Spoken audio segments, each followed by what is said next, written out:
Welcome to A Better Memphis. I'm Kim Clark. Joe is off. The Memphis Safe Task Force was created to combat the city's violent and property crime rate after it was cited by the Trump administration as among the highest in the nation.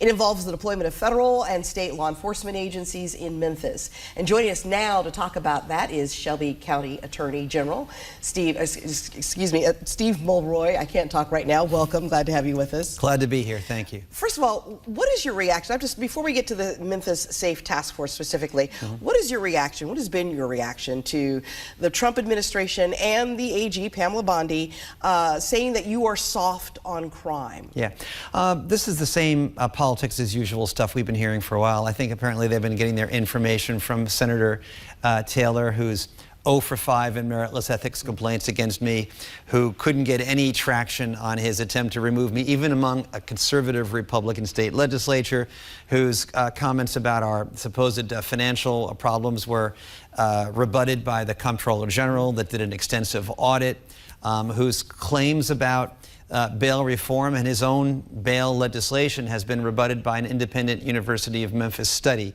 So consider the source, and I think that's the source they're getting it from. This is just politics as usual. They have to go after a Democratic city and a Democratic district attorney. That's just what they do.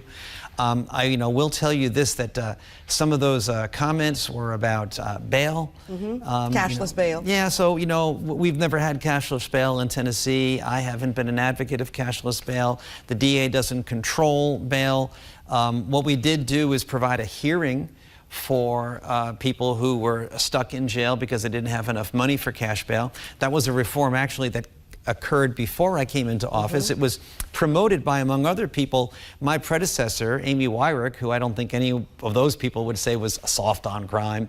And like I said, a University of Memphis independent study showed that none of those things, giving defendants a hearing, had any harmful effect on the percentage of people who reoffended while they were out on bail or any of that. So this is just politics as usual. Okay, speaking of Senator Taylor, he has lodged several complaints, as you said, 5 that have been... He's 0 for 5. Right, and all have been dismissed, as you said. But he still continues with the ongoing efforts. So how does that affect you? He's Captain Ahab and I'm Moby Dick, basically.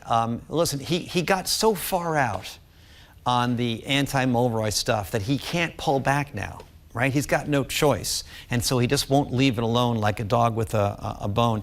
It's not making Shelby County safer. Last year it was a distraction to my office and a disruption of my office. He's still hitting me with burdensome document requests.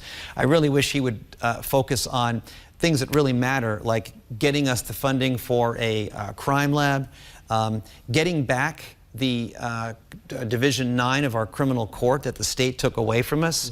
The state took away our crime lab. They haven't really been giving us the resources we need to deal with this surge that we're talking about. That would be a better thing for him to focus on rather than keep chasing that white whale. I was going to ask you, how has the Memphis Safe Task Force, they've been in town for almost 2 weeks now. Yeah. How has it affected your office? Yeah, so we've been actually tracking it fairly closely. My data team has been taking a look at it, and the week, I'll just make sure I have these numbers right, we are seeing about 52% more felony cases coming into our doors in the week of the task force so far, compared to the week before, and about 30% more misdemeanors using that same metric. And even if you were to compare it to the same week in October versus now versus 2024, we're still looking at 44% more felonies and 55% more misdemeanors. So suffices to say, by any metric, by any measure, it's a significant increase in the number of cases that we're going to have to handle, which is one of the reasons why I think we should be seriously exploring the idea of a night court, among many other things. Speaking of a night court, I've heard complaints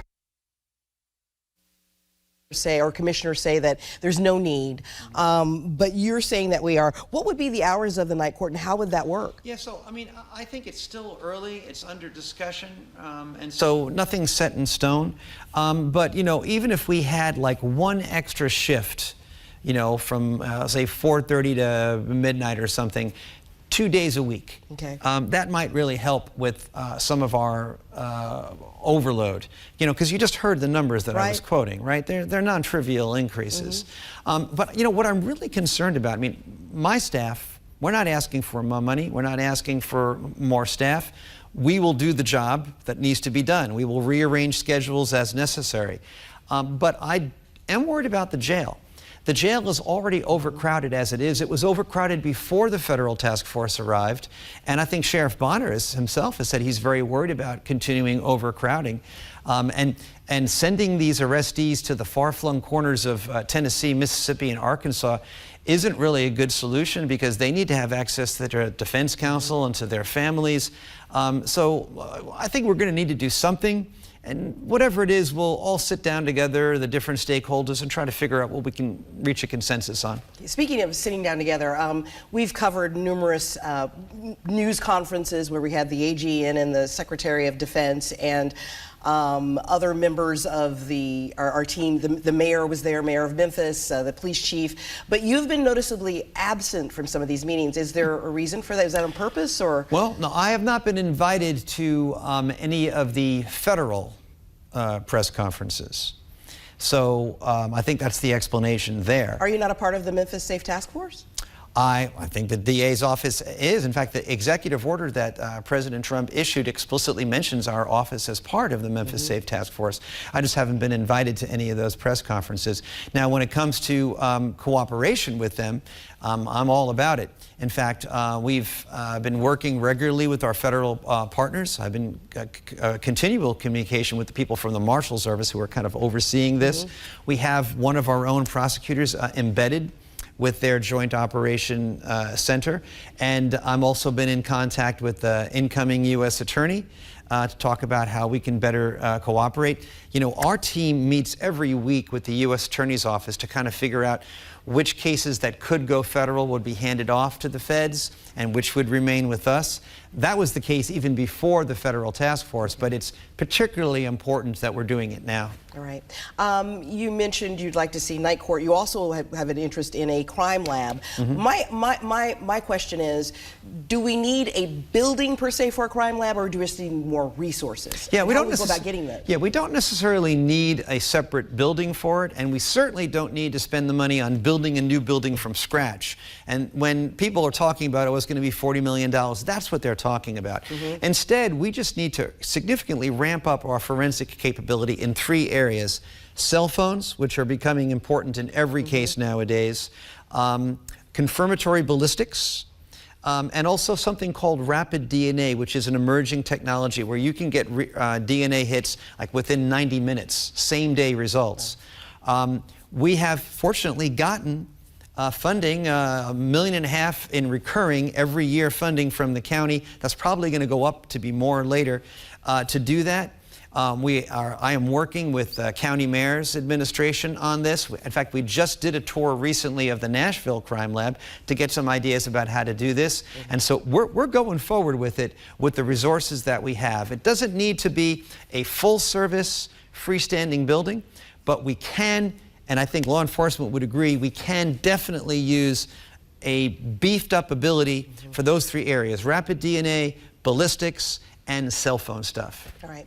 I have a final question for you. You've mentioned in the past regarding the prosecution of the Tyree Nichols case that the work of justice is ongoing. In light of everything that's happening with that case recently, especially the federal case, what, in your mind, would that ongoing effort look like? Well, so you've still got action going on in the federal case. The people that have pled guilty are going to be sentenced. The people who, you know, were ordered to get a new trial, the government is actually appealing that ruling, so they may or may not be entitled to a new trial. And if they are, then there will be a new trial. And so I am, you know, confident that the federal government will continue to do everything it can to make sure that justice is done in that case, and we're certainly willing to assist in any way that we can. All right. All right. That's District Attorney, Shelby County District Attorney Steve Mulroy. Thank you so much for joining us for A Better Memphis. Really appreciate it. Thank you. Take care.